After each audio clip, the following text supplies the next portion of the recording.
ஐயா குடும்பத்துல என்னுடைய மனைவியினுடைய தாத்தா கிருஷ்ணசாமி ஐயா அரசு பள்ளியில 1960-70 காலகட்டத்தில் டீச்சரா இருந்தார். முதலாக யூனிஃபார்ம் சிஸ்டத்தை கொங்கு பகுதியில் கொண்டு வந்தவர் அவர், தமிழகம் முழுவதும் வருவதற்கு முன்பு. எதற்குனா, ஒரு பள்ளிக்கூடத்துல மில்லு ஓனர் வந்து மேலையும் மில்லுல வேலை பார்க்கிற தொழிலாளர்கள் கீழே உட்கார்ந்து இருக்கிறாங்க. அவங்க சாக்குப்பையில் உட்கார்ந்து இருக்கிறாங்க, இவங்க மரபெஞ்சில் உட்கார்ந்து இருக்கிறாங்க. அவங்க காதுல வைரக்கடுக்கன் போட்டிருக்கிறாங்க.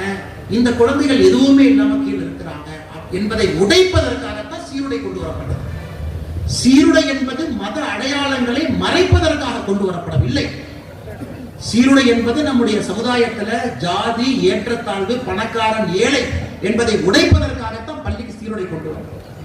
ஒரு பள்ளிக்கூடத்திற்கே நான் திருநூறு என்னுடைய குழந்தையை வச்சுட்டு போகாது நம்ம நினைச்சோம்னா என்ன சனாதன தர்மத்தை நாம் காப்பாற்றுகிறோம்? எந்த இந்து மத தர்மத்தில் நாம் வாழுகின்றோம்? ஒரு பெண் குழந்தை பொட்டு வச்சுக்கிட்டு பள்ளிக்கூடத்துக்கு போக முடியலன்னா எப்படி அந்த பெண் குழந்தை சனாதன தர்மத்தை காப்பாற்றும்?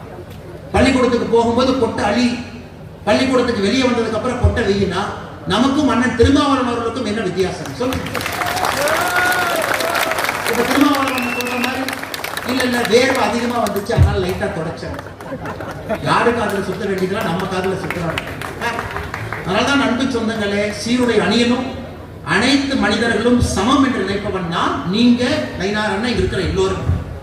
எந்த ஜாதிகளும் கிடையாது, எல்லா ஜாதிகளும் சமம் என்று நினைப்பவர்கள் நாம். ஆனால் நம்முடைய மத அடையாளத்தை நாம் இடுவதிலே எந்தவித தவறும் இல்லை என்பதை தமிழக அரசு உணர்ந்து, ஒரு குழந்தைய ருத்ராட்ச கொட்டை போடாத, திருநூறு வைக்காத, குங்குமம் வைக்காத பள்ளிக்கூடத்தில் அந்த குழந்தைக்கு சொல்லிக் கொடுத்தா அது செக்குலரிசம் இல்லைங்க.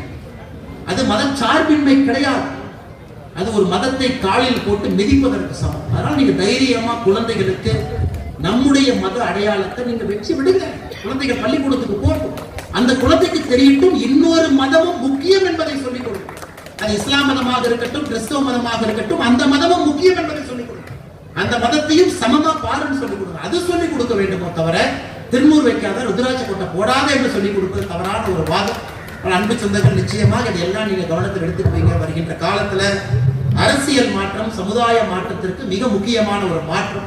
நீங்கள் வாக்கு செலுத்தும் பொழுது நிச்சயமாக இதெல்லாம் யோசிப்பீங்க. சனாதன தர்மத்தை காக்கக்கூடிய கட்சிக்கு, கூட்டணிக்கு நிச்சயமாக நீங்க வாக்களிப்பீங்க. நம்ம பேசவே முழுமையாக சூரியன் மறைந்து அஸ்தமனமாக இருக்கு. அதையும் 2026 நீங்கள் நடத்தி காட்டுவீர்கள் என்ற நம்பிக்கை இருக்கு.